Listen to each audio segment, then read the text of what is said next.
But if you look at his career, mention one elite fighter.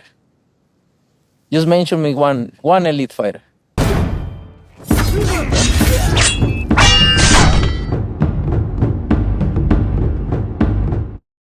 Now, apparently this conversation was had probably about a month ago, right? Before the press conference, before the sit down with Piers Morgan, before any of that stuff, right? I need y'all to get the likes up, man. Get the likes up. Smash the like button. You had a sit down outside with Tom Brady, Shaquille O'Neal, and a few other goated athletes, right? And Canelo Alvarez brings up Terence Bud Crawford's resume, the old, tired resume argument. Check it out. Don't get me wrong, okay? He's a good fighter, a great fighter. I always say before I see him calling me out and won the fight and everything, I see before. I say before he's a great fighter. But if you look at his career, mention one elite fighter. Just mention me one elite fighter. So Postal wasn't elite? Who? Victor Postal. Who's that guy? Oh, so he wasn't commercialized. He wasn't a great. Ricky Burns wasn't elite. What? 40 years old champion in that moment beat Mr. Postal in my gym. I saw that. So Ricky Burns wasn't elite? Ricky Burns doesn't elite. Okay. He's not elite. It's cool. Is there a champion? I'm going to fight another elite There is fighter a champions, good fighters, but elite fighters is different. Wait. So I'm going to fight an elite fighter in September. Yeah. Okay. Then we're going to find out. We're going to find out. And don't get me wrong, you're a great fighter. I know I'm great. You're a great fighter. But are you going to find out? I hope your uncle Turki Alashi pay you enough money because it's going to be the last. That's for sure. It may be. Maybe. I hope he pay you enough. But after fighters fight me, they never the same. So I just hope your career continue. If you look at my career, never the same after me. Now, after hearing how that conversation went, it was kind of funny. Canelo was like, who is that guy? Right? Talking about Victor Postal. Because Victor Postal wasn't commercialized. He wasn't pushed. He wasn't marketed. I mean, come on, let's be honest. Outside of Alexander Usyk and Vasily Lomachenko, not too many Ukrainian fighters are moving the needle, period. And I will argue that they're not even necessarily moving the needle like that as far as ticket sales, popularity, et cetera, et cetera, et cetera. Now, as far as great fighters and accomplished fighters for the hardcore fans, yeah, they fit the bill. But the whole resume argument, something that we've been arguing and debating for years now, most particularly on this channel, has been arguing about the resume argument. Why? Because this is one of the main sticking points that people have for Terence Bud Crawford's career. He don't got the resume. He don't got the names. He ain't fought nobody. He don't got no elites on his resume. But I could have sworn that Sean Porter was an elite fighter. I could have sworn that Kell Brook was an elite fighter. I could have sworn that the Big Fish, Arrow the Truth, Big Fish Spence Jr. was an elite fighter. But hey, what do I know? Right? Now, as far as Ricky Burns, back in those times, about 13, 14 years ago, right? That was a long time ago. Recovered for his first world title against Ricky Burns. Ricky Burns was the champion at that time. Boxing was a totally different landscape than it is now. A lot of those guys that was champion back then, not even relevant fighters today, not even active fighters today, right? A lot of those guys. Crawford was coming up through the lightweight rankings around that time. Canelo was in the more popular welterweight division and on beyond around that time. Canelo Alvarez is a fighter who was able to get the marquee names in the ring with him. For whatever reason, Canelo was able to always get the names on his resume. Guys like Floyd Mayweather was flirting with the idea of fighting Canelo. Why? Because he was a Mexican star.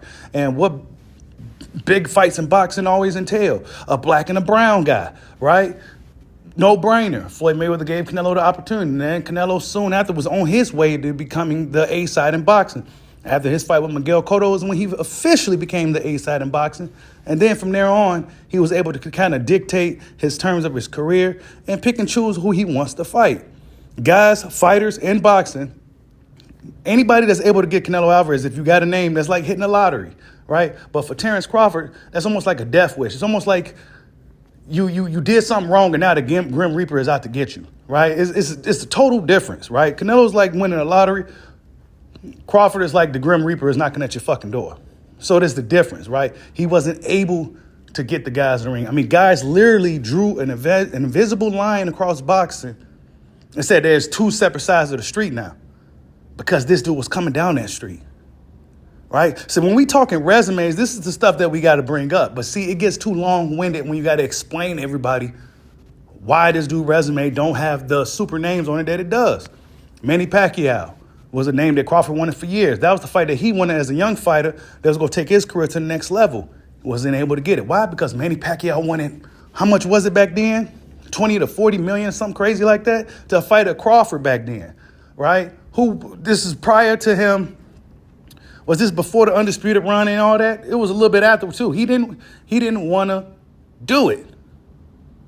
Top Rank did whatever they could to not put Manny in there because they didn't want to cancel out their two stars. They didn't want to cancel out their old star, their old moneymaker for their new potential moneymaker in Crawford. They just didn't want to do that. And they didn't want to put Manny in there with Crawford because that was a bad fight for Manny. And they knew this, right? This stuff is all documented, right? The way Errol Spence and these guys played games for years with the wrong side of the street. He ain't done nothing. He ain't fought nobody. Okay, I fought you. Then what happened? I ran you right out of the ring. Now it's still like I didn't fight nobody, right? And then we look at Canelo Alvarez, bashing the resume. Now, he should know better, right? But it's one of those things that there's not too much you could say about Crawford when it comes to boxing and fighting. So let's just say the one thing that we can. His resume is lacking. Well, guess what? He about to have one of the best names in the sport as far as making money and as a fighter and Canelo Alvarez on his resume. So then what? Okay, I don't got nobody on my resume, but guess what? I'm about to have you on my resume, right? And I'm coming for everything you got. I'm coming for all the glory. I'm taking everything you got. I got up in your face. I'm pushing you back, right? I'm letting you know that I'm on the attack. Yeah, that fight started this past Sunday. That fight just already started, and Crawford's already up, right? He's already up right now. He set the tone really early with Canelo Alvarez. Now, this particular interview was interesting, but it was a little bit older, right? Canelo was a little bit more cocky at this time, but now he's a lot more humble when it comes to Terence Bud Crawford, right? Terence Crawford, when he's standing next to you, he doesn't seem that much smaller, actually. Yeah. And I know a couple of years ago you were saying you didn't want to entertain a fight with him because you wouldn't get any credit if you won. It does feel like you're going to get credit if you win now, right? Yeah, of course. He's a great fighter. I'm being in that situation before. Moving up in weight, two-weight classes, one-weight class, a lot of things. And, I'm not underestimate him. I know he's a good fighter, and he's going to put his best in the training camp. But, every advantage I have, I'm going to take it. He's a lot more humble, but that's just one of the arguments that people like to stick with Crawford. This is one of the arguments that's likely going to be the thing all the way up until September 13th, right? They ain't fought nobody. He ain't done nothing. Okay, so when is that ever proven that a guy isn't worthy to be in a ring with another guy? That doesn't always determine if this guy is going to actually beat that guy just because he ain't fought nobody, right? So Bakaram, right? Let's just use Bakaram for an example. Don't got no big names on his resume. Tim Tszyu got quite a few names on his resume in his weight class. Did that matter when they fought? Right? Did that matter when they fought? That he fought the better guys prior to getting there with Bakaram, and Bakaram ran him right out of the ring in like 2 or 3 rounds. Nobody never really heard of Bakaram like that. He ain't never fought nobody. He ain't did nothing. Guess what? He still ran Tim Tszyu out of the ring, though. So that whole resume stuff is just something to kind of nitpick, right? And I always got to break that shit down for those who not in the know. You know what I'm saying? You just got to break the whole resume argument down. Canelo was a fighter who was like the lottery ticket for a lot of fighters. So, of course, you'll get almost any. I'll fight fucking Canelo.